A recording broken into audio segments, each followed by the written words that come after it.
ఇప్పటికీ మోపిదేవిలో ఆశ్చర్యం జరుగుతుంది. ప్రధానమూర్తి కింద కలుగులో ఉంటుంది పాము, అందులో ఉంటాడు. వాయువుని వింటూ ఉంటాడు, వేదనాదాన్ని వింటూ ఉంటాడు. మంత్రాలు చదివేటప్పుడు దోషం ఎక్కువ వచ్చిందనుకోండి, స్వరంలో దోషం, కోపం వచ్చేస్తుంది. ఎవరిని ఏం చేయడు, కోపం వచ్చి అలుగుతాడు. అలిగి కలుగులోంచి బయటకు వచ్చేస్తాడు.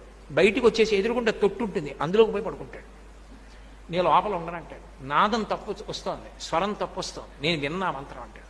అప్పుడు వచ్చి మళ్ళీ స్వరంతో చదువుతారు మంత్రం.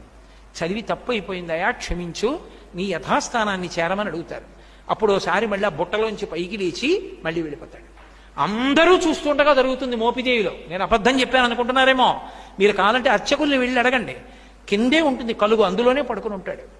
అందరూ చూస్తుండగా బయటకు వస్తాడు. స్వరం తప్పినా, అనాచారం ఎక్కువైపోయినా బయటకు వచ్చేసి అలకపాన్ పెక్కి పడుకుంటాడు. మళ్ళీ వెళ్ళి వేదం స్వరంతో చెప్తే లోపలికి వెళ్ళిపోతాడు.